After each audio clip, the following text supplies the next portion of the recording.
Hey everyone, welcome back to Corporate Decoder, the place where we try to make sense of the sometimes confusing world of corporate finance. And let me tell you, Amesite Inc. might just have a few surprises up its sleeve for us today. Get ready because we're diving deep into their latest quarterly report and uncovering what is really going on behind the numbers. Before we jump in, if you enjoy getting these clear, concise breakdowns of financial filings without all the corporate jargon, hit that subscribe button and ring the notification bell. Also, we have a fantastic community over on Discord where you can chat with fellow finance enthusiasts and get even more insight, so be sure to check that link in the description below. This is Amesite Inc's quarterly report for the period ending the 30th of September 2025. It is like a checkup for the company detailing how things have been going financially and operationally over the last few months. Let's start by looking at their balance sheet. This gives us a snapshot of what Amesite owns and what it owes at a specific point in time. As of the 30th of September 2025, their total assets stood at just over $2.5 million. Now compare that to the 30th of June 2025, where it was about $3.1 million.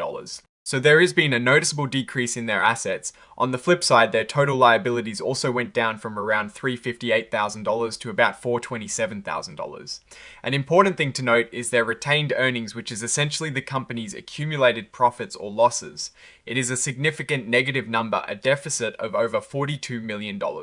This shows that the company has been operating at a loss for quite some time. Moving on to how Amesite has been performing operationally, specifically their statements of operations. This tells us about their revenues and expenses. For the 3 months ended the 30th of September 2025, their net revenue was $94,296. This is a big jump from just $11,250 in the same period last year, 2024. This revenue growth is encouraging. However, when we look at their operating expenses, they're still quite high. General and administrative expenses, for example, were over $500,000, and technology and content development costs were over $100,000. All of this leads to their loss from operations. For the 3 months ended the 30th of September 2025, their loss from operations was just over $662,000. This is an improvement from a loss of over $927,000 in the same period last year. So they are losing less money, which is a step in the right direction, but they are still definitely losing money. Now let's look at their stockholders' equity. You can see the common stock amount, which is very small, reflecting the par value of the shares. The additional paid in capital, a significant number, represents the money investors have paid for shares above their par value. But again, the accumulated deficit is the story here. As of the 30th of September 2025, it stands at over $42 million. This illustrates Amesite's long history of losses. The statement of cash flows is crucial for understanding how much actual cash a company is generating or spending. For the 3 months ended the 30th of September 2025, Amesite used $415,765 in cash for its operating activities. This means their day-to-day business operations consumed more cash than they generated. Their investing activities also used cash, with a significant amount going into capitalized software. Overall, their cash decreased by over $503,000 in this quarter. So what exactly does Amesite do? They are a technology company focused on AI-driven solutions. Their offerings include things like a higher education platform and a healthcare app called Nurse Magic. This app is designed to help nurses with documentation, communication, and patient care guidance. It sounds like they are trying to apply AI to solve real-world problems in critical industries. Under the significant accounting policies, we see a few very important points about how they are presenting their financials. They are preparing these statements in accordance with generally accepted accounting principles, or GAAP. But crucially, they highlight their ability to continue as a going concern. This is a serious matter. The company states that they have a history of net losses and negative cash flows, and they expect this to continue. Management believes they may not have enough cash for the next 12 months of operations.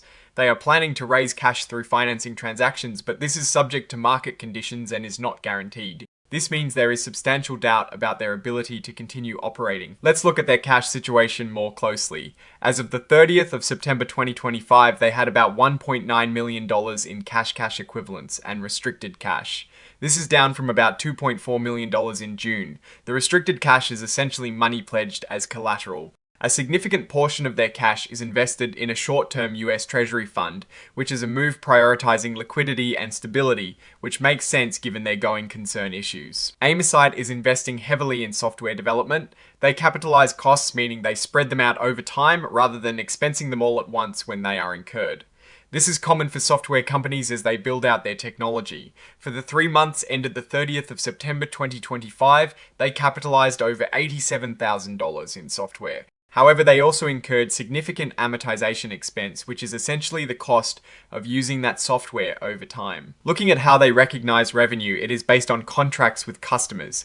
They recognize revenue as customers receive and consume benefits. Services are generally provided ratably over contract terms. They have deferred revenue, which means they have collected money for services not yet performed. This revenue breakdown is very interesting. In the 3 months ended the 30th of September 2025, individual customers, or B2C, accounted for about $24,000 or 26% of revenue. Business clients, or B2B, accounted for around $70,000 or 74% of revenue. This is a big shift from the previous year where 100% of their revenue came from B2B clients. This diversification is a good sign, but it also means they are actively trying to find new customer bases. Stock-based compensation is a significant part of how Amesite compensates its employees and directors. They use stock options, restricted stock units, and deferred stock units. For the 3 months ended the 30th of September 2025, they had over $72,000 in stock-based compensation expense. For the same period in 2024, this was around $65,000. They also have a lot of outstanding warrants and options available for future grants. Regarding income taxes, Amesite has been accumulating significant net operating loss carryforwards, amounting to about $27.7 million. These can be used to offset future taxable income. However, due to their history of losses and uncertainty about future profitability, they have a full valuation allowance recorded against these deferred tax assets. This means they are not recognizing any current tax benefit. Segment information provides a look at different parts of the business. Amesite reports a single segment with revenue of $94,000 for the 3 months ended the 30th of September 2025, up from $11,000 in the prior year. However, the reported expenses are quite substantial across the board, including advertising, marketing, technology development, and personnel costs. Now let's dig into management's perspective. They acknowledge that they are not currently profitable and cannot guarantee they will ever be. They incurred a net loss of over $642,000 in the quarter and an accumulated net loss of over $42 million since their inception. They highlight their pivot to growing their customer base while reducing losses. They believe AI-powered programs at an affordable price point will be the future, but have shifted focus from academic customers to the healthcare industry, with NurseMagic being a prime example. They explain that general and administrative technology and sales and marketing expenses have decreased due to cost-saving measures like reduced headcount and bringing some marketing functions in-house. As a smaller reporting company, Amesite is not required to provide extensive details on market risks. They have established disclosure controls and procedures, and management has concluded that these are effective. There have been no changes in their internal control over financial reporting that materially affect them. The company reiterates that there have been no material changes to their risk factors from those previously disclosed in their annual report. This means the same set of potential challenges and uncertainties still apply just as they did before. Finally, the exhibit section lists all the supporting documents for this filing. This includes things like their certificate of incorporation and bylaws, along with certifications from their chief executive officer and principal financial officer. So what is my takeaway from Amesite's latest report? On the positive side, they are showing revenue growth and are actively working to reduce their expenses and cash burn. Their pivot towards AI solutions in the healthcare sector, with products like NurseMagic, seems like a strategic move to tap into a market with high demand.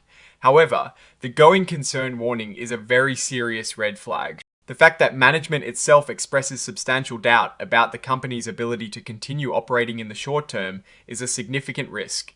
While the revenue increase is promising, it is still a very small amount compared to their operating expenses and the massive accumulated deficit. They are burning through cash and need to secure additional financing to survive.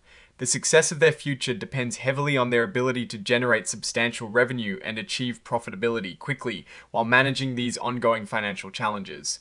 It is a high-risk, high-reward scenario. Alright, that is our deep dive into Amesite Inc.'s quarterly report. What are your thoughts on their financial situation and their strategic direction? Let me know in the comments below if you found this analysis helpful. Please give it a thumbs up and subscribe for more. And don't forget to join our Discord community for further discussions and insights. Thanks for watching, and well, see you next time.